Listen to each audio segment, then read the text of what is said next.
உலகத் தமிழ் ஆர்வலர்களுக்கும் தமிழ் நெஞ்சங்களுக்கும் யாவருக்கும் அமிழ்த தமிழுடன் வணக்கம். இன்று நாம் காணவிருப்பது சுந்தரர் தேவாரம். தமிழார்வமிக்க ஒரு நண்பர் கேட்டார், பக்தி இலக்கியங்கள் வாழ்வியல் சிந்தனைகளை எடுத்துரைக்கின்றனவா என்று. நிரம்ப எடுத்துரைக்கின்றன. அவற்றை படிக்காதது நம் குறையேதான் தவிர அவை பக்தி இலக்கியங்களின் குறையன்று. இப்பொழுது சுந்தரர் தேவாரத்தை பார்க்கலாம்.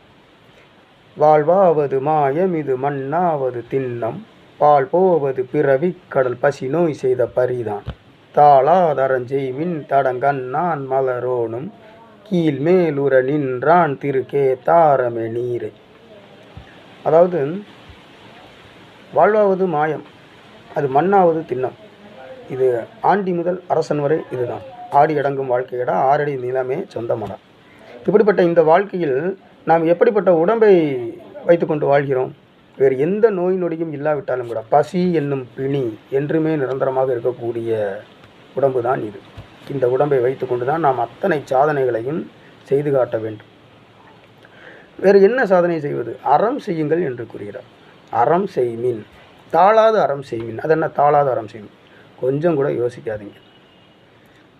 பிறருக்கு உதவி செய்வது, இந்த கையில் செய்கிறோமா இந்த கையில் செய்கிறோமா அதெல்லாம் இல்லை. யோசிக்காமல் உதவி செய்யுங்க. மனிதருக்கு மனிதர் உதவுவது, மனிதரை மனிதர் நேசிப்பது, இப்படி சொல்லிக்கொண்டே போகலாம். இதுதான் அறம். தன்னைப் போலவே பிறரையும் நினைக்க வேண்டும். இந்த அறத்தை செய்து வாழ வேண்டும். இதைத்தான் சுந்தரர் கூறுகிறார். தாளாத அறஞ்செய்மி. அவ்வளவுதான்.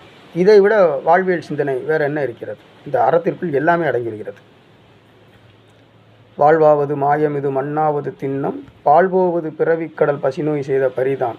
அது என்ன பால் போவது இந்த பிறவிக்கடல் அப்படின்னா, அதுக்கும் இன்னும் கொஞ்சம் அர்த்தம் சொல்கிறேன். வாழ்க்கைன்னா என்னான்னு தெரியறதுக்குள்ளேயே முக்கால்வாசி பேருக்கு வாழ்க்கையே முடிஞ்சிருது. அப்போ பால் தானே. அப்படிப்பட்ட இந்த மாயமான இந்த வாழ்க்கையில் குறிக்கோளுடன் வாழ வேண்டும். என்ன நோக்கத்திற்காக பிறந்திருக்கிறோம், நாம் செய்ய வேண்டிய செயல்கள் என்ன, இந்த பிறவியை பயனுள்ளதாக ஆக்கிக்கொள்ள வேண்டுமே என்றெல்லாம் சிந்தித்து செயல்பட வேண்டும் ஆகிய அத்தனை கருத்துக்களும் இந்த சுந்தரர் தேவாரத்தில் இந்த ஒரு பதிகத்தில் அமைந்திருக்கின்றது. வாழ்வாவது மாயம் இது மண்ணாவது திண்ணம், பால் போவது பிறவிக்கடல் பசி நோய் செய்த பரிதான். பரினா உடம்பு. தாளாத அறஞ்செய்மின். அந்த அறத்தை செய்யும் பொழுது இறை சிந்தனை.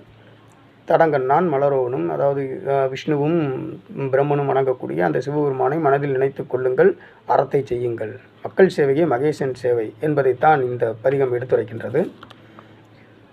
இதை வாலி அவர்கள் ஒரு பாட்டில் இந்த முதல் வரியை மட்டும் எடுத்திருப்பார்.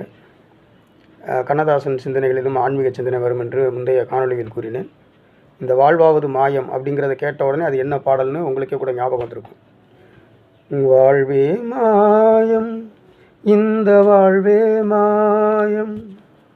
அதுங்களா, இது இந்த சுந்தரர் தேவாரத்திலிருந்து எடுத்தாளப்பட்ட சொற்கள் தான், வரிகள் தான். இது போன்ற மிகச்சிறந்த தமிழ் சிந்தனைகளையும் கருத்துக்களையும் தத்துவங்களையும் வாழ்வின் நுட்பங்களையும் தெரிந்து கொள்ள தொடர்ந்திருங்கள் நமது அமிழ்த தமிழுடன். மறக்காமல் சப்ஸ்கிரைப் பண்ணுங்கள், எல்லாருக்கும் ஷேர் பண்ணுங்கள், லைக் பண்ணுங்கள், கமெண்ட் பண்ணுங்கள். மீண்டும் சந்திப்போம். அமிழ்த தமிழுடன். வணக்கம்.